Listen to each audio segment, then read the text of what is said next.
So today I'm going to be talking to you guys about anadiplosis, which I'm going to explain on the next page, and how these images are related to the word anadiplosis.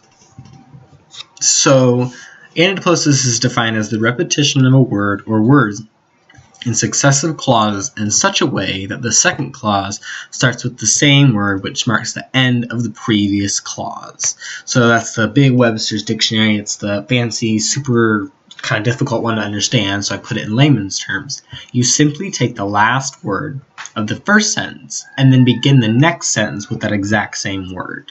You have to do this for it to be anadiplosis. If you don't, if you start the next sentence with a different word, then it's not anadiplosis, it's just another normal sentence. So Yoda here says, fear is the path to the dark side. Fear leads to anger, anger leads to hate, and hate leads to suffering.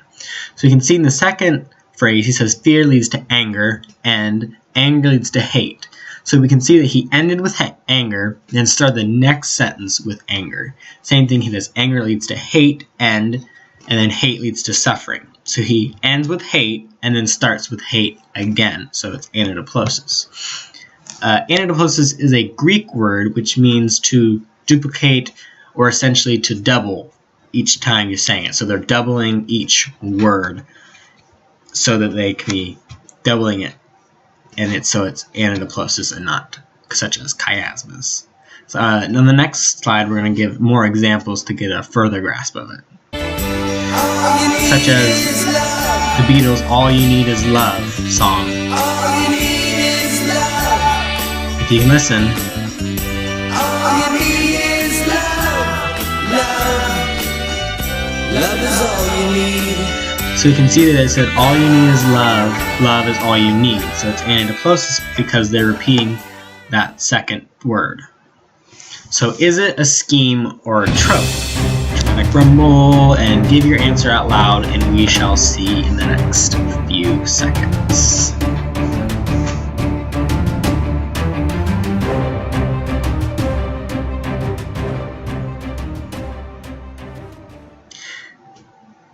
It's a scheme. If you guessed the scheme, good for you, and if you didn't, well, that sucks. You need to study harder. But yes, anadiplosis is a scheme because it alters the word in the order in which the words are structured. So it's starting the next sentence with the end of the previous sentence. Authors would want to do this to emphasize their point. They'd want to, if this was like kind of theme that they were trying to get across, they'd want to do anadiplosis because we read it differently. Like when you're doing fear leads to anger, anger leads to hate, hate leads to suffering. Now, most people would just read it across if you put it as period, period, and period, but he does commas, and he uses anadiplosis so he can get his point across, that if you follow fear, you're going to get angry. And if angry, you're going to lead to hatred. And if you lead to hatred, you're going to suffer. So the reader understands that, like, oh, if I do these things, then this is what's going to happen to me. And that's why the writer would want to use it. The author does this so he can emphasize his or her point and make sure that, like, this is what I want you guys to focus on. This is like the main theme that I'm trying to get across to you. That's why anadiplosis is used by authors so that they can focus on their main point.